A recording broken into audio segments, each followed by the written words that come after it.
Hello! I am so happy that you're here right now. I've got an amazing conversation that I'm sharing with you in this episode that I had with the incredible Jennifer Kem. So she is just a genius when it comes to brand strategy, which, you know, for all of us as entrepreneurs, small business owners, we need to get bloody good at building our brand. Business isn't just a transaction that happens between two people. Business is an experience. It's about, you know, there's so much emotion that goes into that transaction. There's, you know, so much we can infuse into our business to bring it to life and to get it oozing with personality and getting people absolutely falling in love with what it is that we're creating. And so that is what Jen is absolutely incredible at. And in this episode, we talk through basically how you can build an amazing brand, and we talk about storytelling. She sets an amazing storytelling challenge for you that I think you're going to love. So I'm so excited to share this with you. She is the creator of the Master Brand Method. She's helped brands like the Oprah Winfrey Network, so many amazing organizations. The list goes on and on and on. She's phenomenal. And she also is the creator of a platform called Femfluence, which really empowers women to rise up and to create influence and affluence. She's just absolutely amazing and lovely, and I really hope you enjoy listening to this conversation. Get your notebook and pen at the ready to take some notes on how to build an incredible brand for your business so that you can just create more success. So enjoy. You are watching the She Means Business show with me, Carrie Green. I'm the founder of the Female Entrepreneur Association and the author of the best-selling book, She Means Business. And every single week, I'm going to be talking with you about how you can turn your ideas into a wildly successful business and actually live the life of your dreams. You can do this, and I'm so excited to show you how. So let's get started.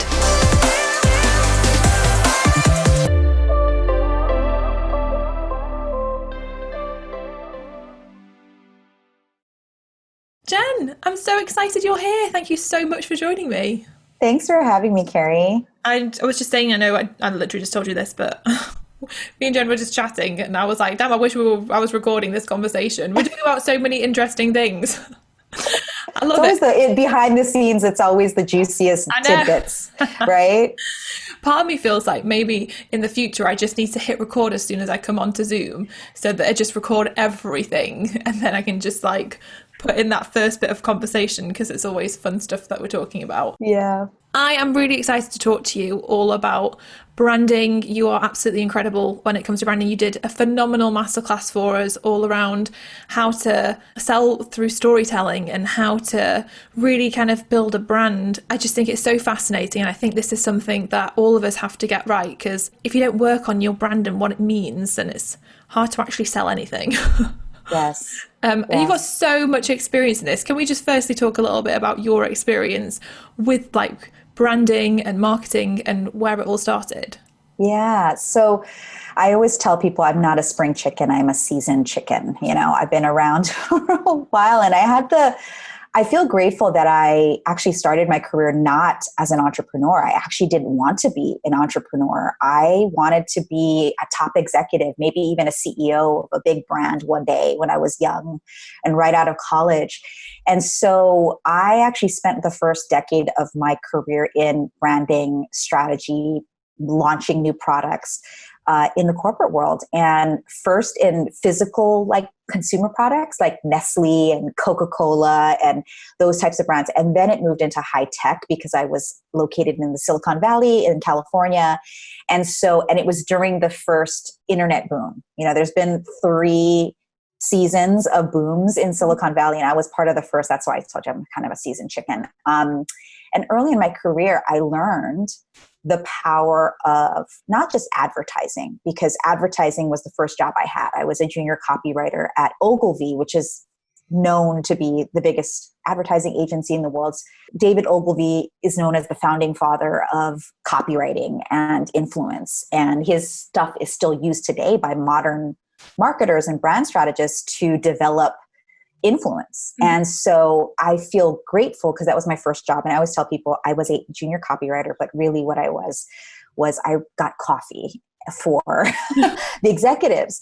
But what I learned as I listened closely to their strategy and how they were architecting and structuring campaigns was the power of storytelling. Like it really comes down to, telling a story. And so I spent my 10 years and ended my career in the corporate world at Verizon, which is a big technology company, Fortune 13. And I left because I realized that even in my ascent in my career, which was I had great mentors along the way. And I also had bad mentors, which I think bad mentors taught me what I didn't want to become, who I didn't want to be.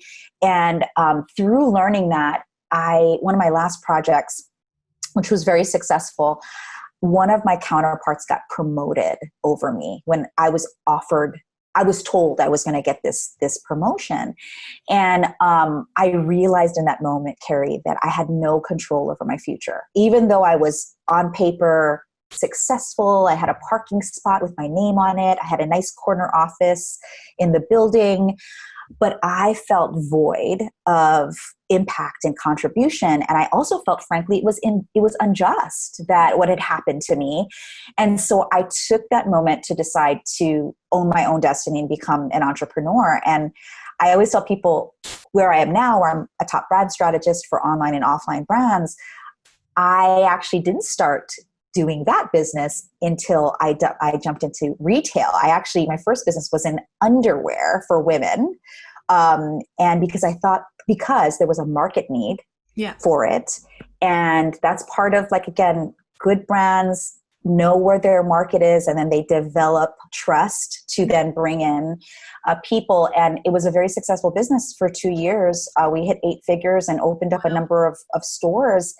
And then the recession came in 2008. And similar to what's going on now in the world at the time that we're recording this, the pandemic is here, lots of chaos and frustration and fear in the air. Same thing in 2008 for me. And so, although it's not the same, I know the feeling of being an entrepreneur without resources, or I had resources, but only my own. I didn't really even think to have mentors at the time. I just relied on my own experience in marketing and branding. Yeah. And the biggest lesson that I learned from that is that wasn't enough. And so I lost that business and then reestablished myself as a consultant first for brand strategy. And then I turned it into what is now my company called Master Brand Institute. So I've had that amazing success and very, very lost it all. And I think it's really important to build a brand, because if you know how to build a brand, then that makes you what I call future-proof. Because no matter what's happening in the world, whether it's economic, whether it's health reasons, whether it's personal even going on in your life, if you've built something of trust, it can live and still hold your business up even during tough times. So firstly, I mean, your story is so inspiring, and it goes to show, this entrepreneurial journey is such a roller coaster ride. You don't ever really quite know where it's going, and there's so many ups and downs and twists and turns to it all. But like you said, I think having that brand and that trust that people have with brands is so powerful.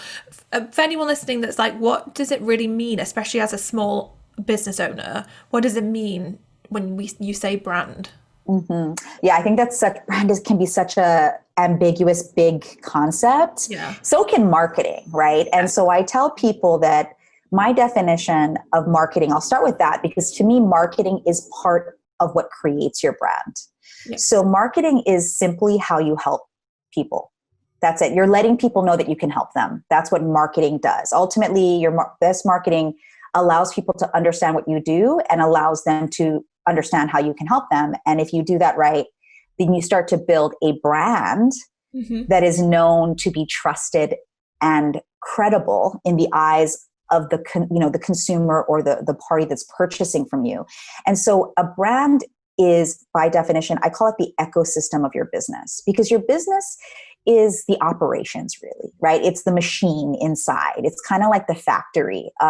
It's the internal stuff. Yeah. The brand is actually the internal plus the external. So it's how your business is perceived by the marketplace, right? What they believe about you, what they believe, the kind of value you provide, the quality of what you provide. And obviously branding externally is also about visual identity. It's about your graphics, your logo, those things. But I always tell people that it's not the logo that influences people. A logo influences people because over time, what the business did to build the brand, now the logo is an iconic moment. It allows people to recognize and place a picture or an identity with a feeling. Yeah. So your branding is you paying attention to the whole experience of what your business provides, how you communicate that, which is through storytelling and marketing, and then how you deliver.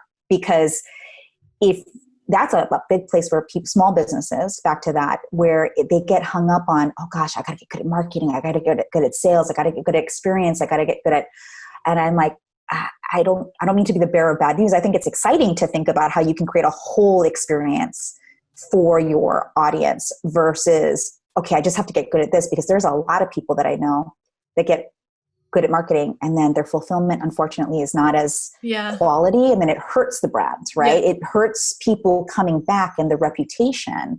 And so to me, a brand is you paying mind to the whole experience and then implementing, good marketing structure, good sales structure, good operational structure, good fulfillment structure that allows your brand to continue to be seen as trusted in the marketplace. I find this like one of the funnest areas of having a business is like crafting that experience and making it magical and fun and like bring it to life. Like business is not it is not just about a transaction. Like, yes, a transaction occurs and there's an exchange of money, but actually there's so much more than that. There's an exchange of emotion, of an experience, like you said, on every level. And I love looking at how we go about creating that, from like the words we use, the visuals we use, just the way we show up, the way we create products and services, and the tiny little details. Like we have our Carrie & Co store, which is our luxury stationery company, and I love working on that because it's a physical product. You get to like look at the tiniest little details of the product and look at how can you do something that just adds that extra wow factor to it, and just create that experience so that people get so excited to receive what you've created. And it's just I feel like it's, I don't know, it's what really lights me up so much as an entrepreneur. It is. It's so fun. I think people forget that part is the opportunity for us to be creative as small business owners, because the parts that aren't as frankly fun, in my opinion, obviously are the machine parts, like the parts that like you got to set up your funnels, or you've got to, make sure your email sequences fire off right. Or, even sometimes doing filming, some people don't enjoy the machine part of it, right? We were actually talking about that earlier, about like, it's not as easy as it looks, but when you design the experience of how you want your audience to feel, and by making that feeling so compelling that they actually invest their time, energy, and especially money in what you've created, it just makes you continue even through the hard times, right? Not just in the environment, but just even in your business, because we're all going to face those things, sometimes daily, so. It is fun. And like, I think as well, like obviously when you're an entrepreneur, we are here to be of service to our people, our audience, our customers. Like that is what being an entrepreneur is. You are someone of service. And so I think it's just the more you get your head, I found for me personally, the more I got my head in the game thinking, okay, how do I go above and beyond to be of the most amazing service to my audience and potential customers and to craft this incredible brand experience. The more I focus on that, the more success I've had, and the more I'll hear feedback from people being like,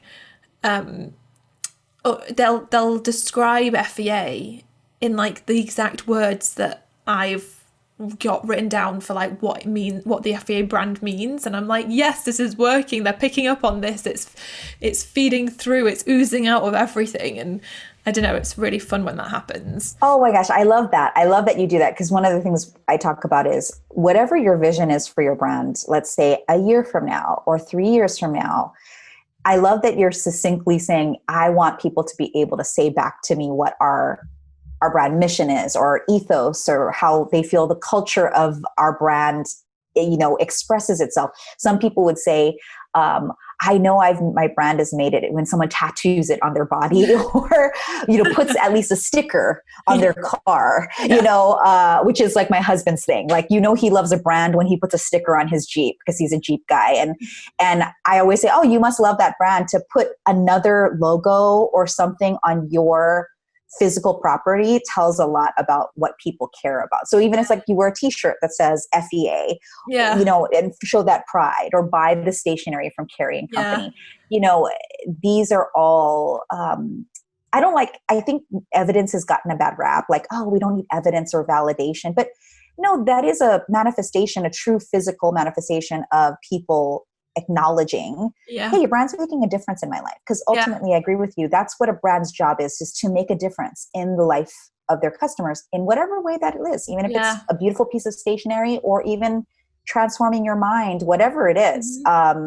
You're making a difference. Yeah, I agree. I remember one of the times when someone reached out to us and asked if we could create a badge for them to put on their website to let everyone know they were part of our membership. And I was like, that's epic. Oh my goodness. Like, right? That's a badge. Epic. Like, yes, we'll make the badge. Like, it just was amazing, that moment of like, wow, like that's what we've created, and the experience and the feeling, and now, like, because so much of what I do is like to inspire and empower, and I always love when I do a workshop, or whether it's feedback from the book or whatever it is, to hear those words, and those are the two words that come up over and over and over again. I'm like, oh, this is so nice to have like this cohesive experience that flows throughout the company, and I personally really enjoy it, and it lights me up because, like you said, it allows you to be creative. And I think most of us as entrepreneurs are creative people. Like, we're ideas people. We want to,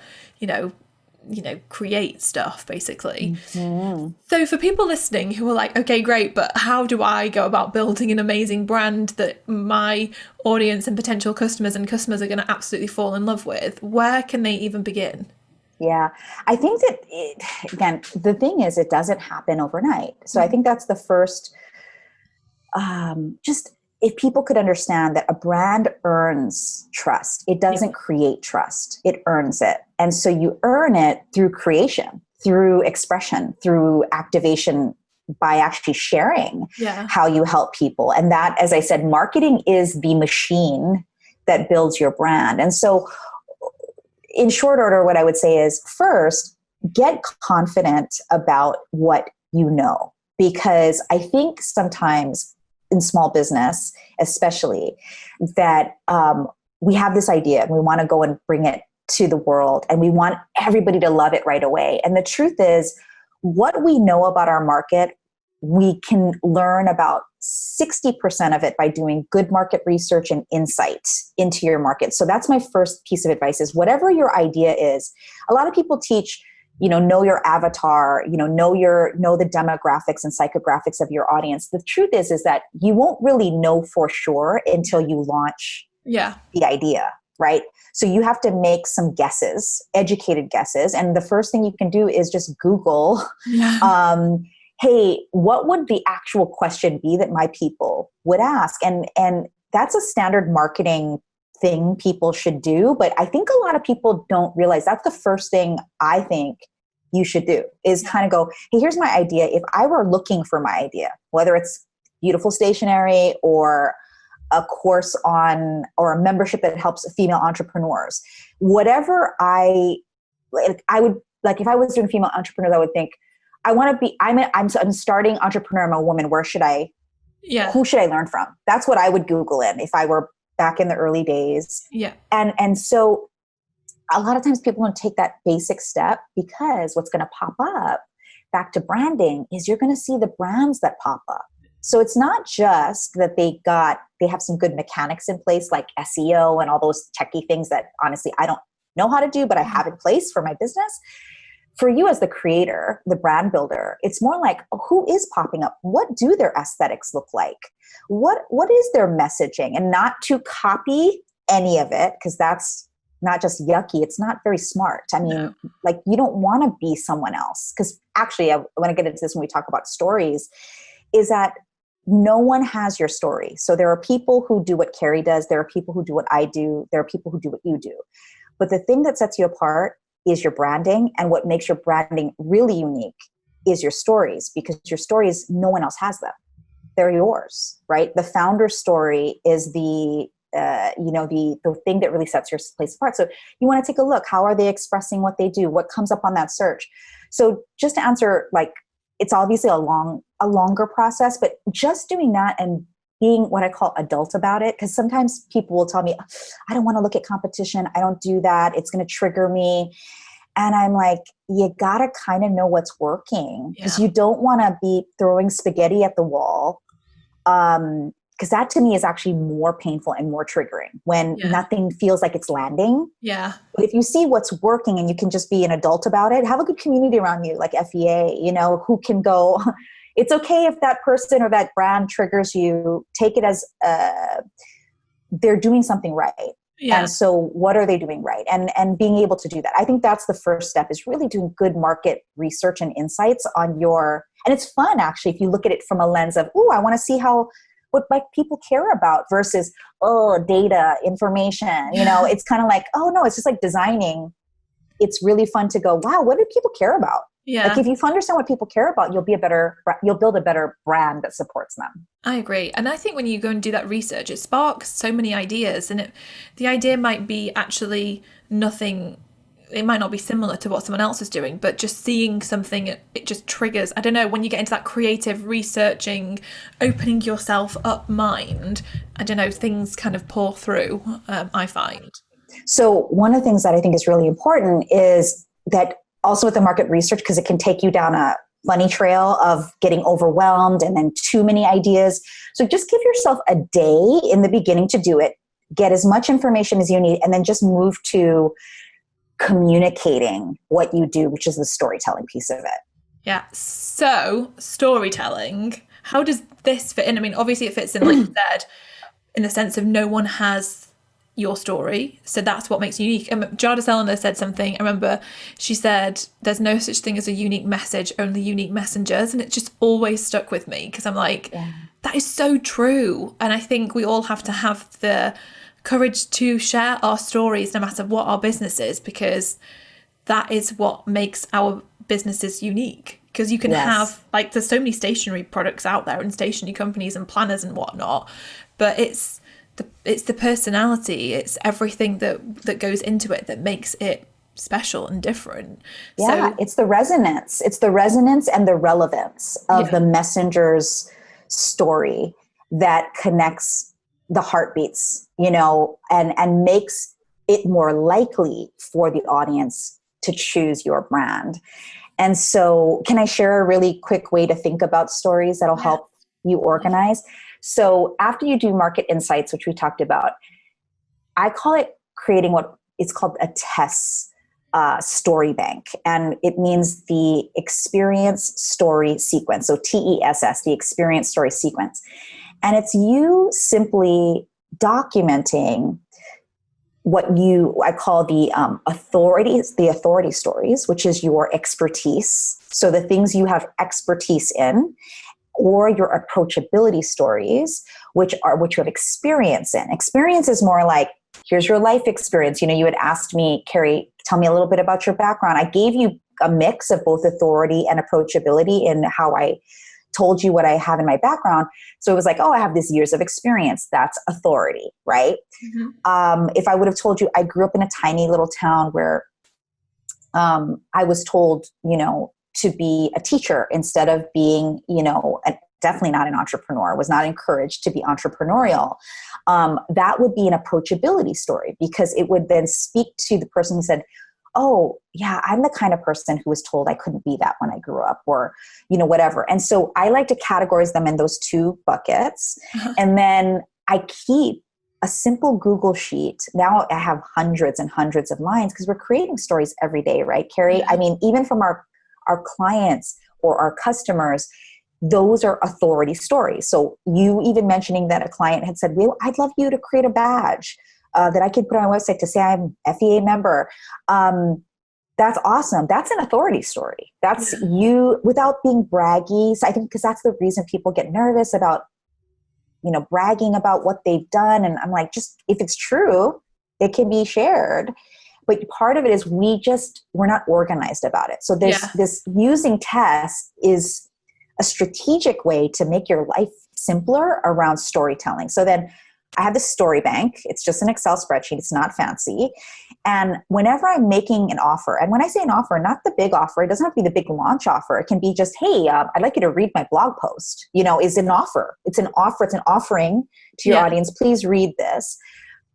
I will go to my story bank and say, based on the topic of this blog, what's the best story I could tell that will make people more engaged that I believe are my clients? And it just organizes your ability to message daily. And the most important thing is I say, if, it can feel overwhelming to be like, I have 1 million stories. Where do I start? I say brainstorm in one of the column, approachability, and the authority column. And then just circle 7 stories of each, and you have enough content there to use in your offers and your marketing, and it will create a bubble around your brand in the way you message, because people will say, oh gosh, I heard that story before. Like you mentioning Jada right now, that landed with you. She says that in almost every podcast she does, and it's smart because she's planting the seed. And I always say repetition is the mother of mastery. And when you get good at repeating without fear, without thinking, oh, they heard me say that before. And it's like, there are billions of people in this world who don't know you. Yeah. People are finding us every single day. So retelling what makes us different, which is our story, is critical. And if someone in your community gets irritated with you that you told the same story a couple times, is probably not your ideal client, because they're actually looking forward to you telling that story. They're like, that's the story that got me. Everybody needs to hear this story. And so I would suggest you start putting together what I call a test story bank like that. And it'll help you do a better job of telling those stories. And I like that you said that, like, tell your story over and over and over again, because I think sometimes people think they can only tell their story once and then that's it. But I literally, every time I do like a podcast interview or anything, I'm telling the same story over and over and over again. And in my weekly, like the videos and the podcasts that I create, the solo episodes, I'm practically telling the same stories over and over again. Like, there's like a handful of stories. I kind of sometimes put slightly different twists on them, but like they're the same story. Like I remember this one time I realized because I was just sporadically filming like whenever I felt inspiration strike, and I'd made all these videos, and I realized actually I was saying the same thing in every video, just slightly differently. And I think though that's what we have to do to kind of reinforce that core message that we have, that we're sharing. And not be afraid to do it. We hoard them. We hoard them too much, right? We hoard the story because we're so afraid that we'll miss the moment of momentum that this story could like make us break out. The truth is that doesn't really work that way. You have to keep saying it over and over and over again. And to your point, you could even say it exactly the same, but your audience, because they're in a different place in their life, they'll hear it differently, and that'll be the moment that they become. The audience turns into a customer. You have to be willing to keep repeating it. Yeah. What are some other places or ideas of like how to weave stories throughout a business, throughout a brand, so that you can use those stories to bring it to life? Like, I suppose a friend of mine, she has a product-based business. She sells wool prints, and I see her using story a lot in like on Instagram. She'll put a picture out of like a wool print, and in the post itself where she's writing, she'll share a story about like her family or something going on, and then she'll maybe mention something that links to the picture of like what it is and like the artwork and whatever, but it is so story based, like every post. So what are some ideas or ways for people who are like, how do I actually do this? So I've got the framework for creating the stories, but how do I actually use them in my business? Such a good question. So first, again, I think it comes back to the offer. So like, what do you want the people to respond to, right? And so for example, depending on the platform, you tell stories a little bit differently. So Instagram is definitely more visual, and then typically it's one story. It has a limit to how many characters you can put there. And so you want to choose a story that is either what I call your story, their story, or a collective story. So meaning you can make up a story about the audience that, when I say make it up, it can either come from a real client, or it can actually be somebody that is a dreamer that you know is in your audience that you would be speaking to. Or you can use a real life pop culture icon. I call it brand jacking, like what other brands are doing, or an example of what's happening in the world at a certain point, and use that as a teaching lesson to support the offer. And again, the offer doesn't have to be the actual program product that you're selling. The offer is, read this and learn something today, and then tell me how it affected you. Because if they respond under it, now you have data of, oh, this is what's been happening. And I think the main thing I want to make a point of is that that's the mindset you want to go into when you're thinking about storytelling to support your offers, is what kind of feedback do I actually want to glean from this story, from the audience, so that it will help me help them. People write and tell stories, I think, without strategy. And that's part of why they may struggle with storytelling, because storytelling's job in business. Now, I mean, I think that in our families and all that, stories are what makes our generational legacy go on, right, inside of our lineage.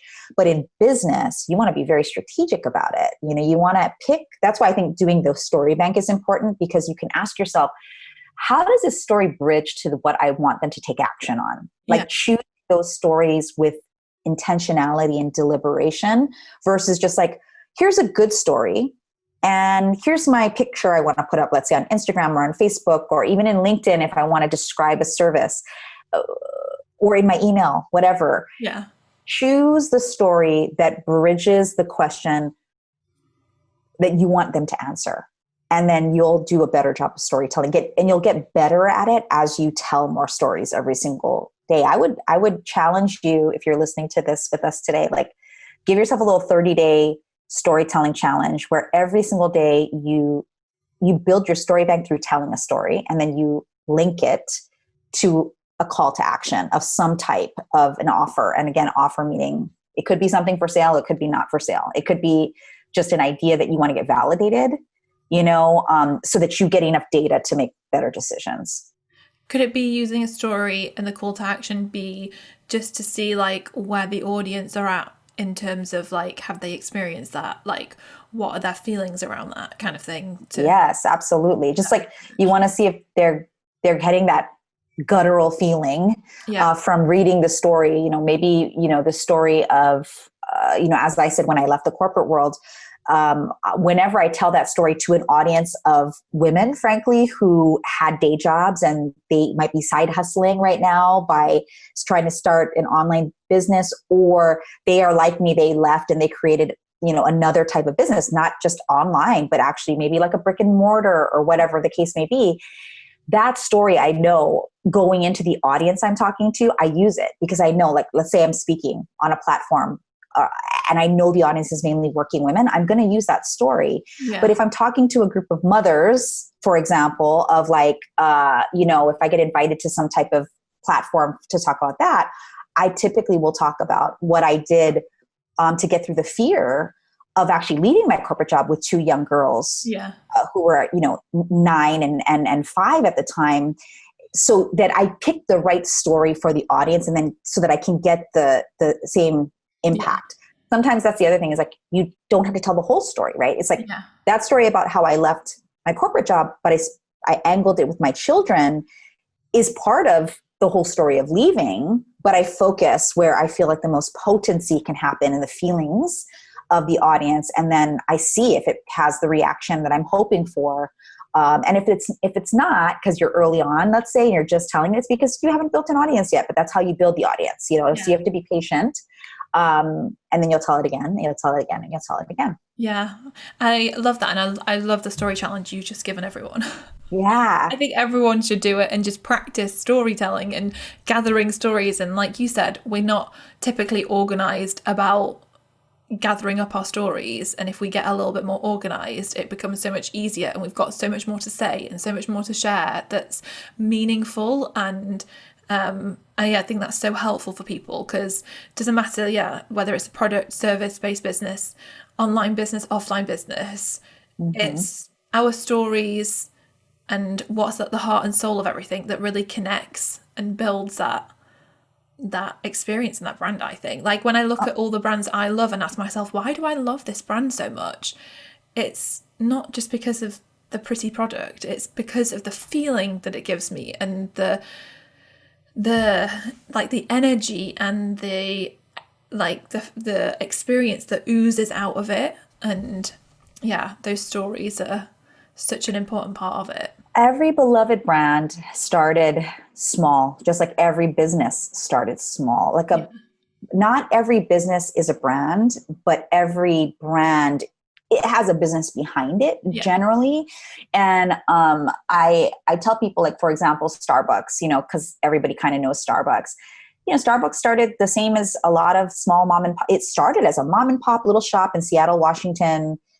And then when their founder realized, but people loved that coffee shop. It was so beloved that the founder realized we had to find a way to scale this kind of love, this beloved feeling that people feel when they came. And so I always tell people Starbucks evolved as a brand, not really as a coffee company, but what they packaged and promoted really was the feeling you got when you walked into a Starbucks, and it became the third place, they call it, the third place. You have your home, you have your work, and then you have Starbucks. And their whole goal was to make people feel like anything is possible at Starbucks. You can start a business, you can run a business, you can meet with a friend, you can get away from your family for a little bit if you want to, and they really learned how to develop that because they decided we're actually beyond coffee. And I think that's back to designing the feeling that you want your audience to feel. It wasn't just, hey, we're going to sell great coffee, which in my opinion, since I'm a coffee snob,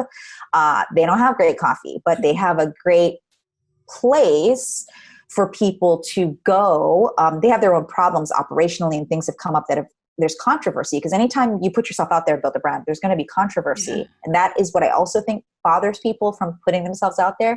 True. But that comes with the territory. You're not going to make everyone happy, So just remember, as you're building your brand and you're telling stories, that every single brand started tiny.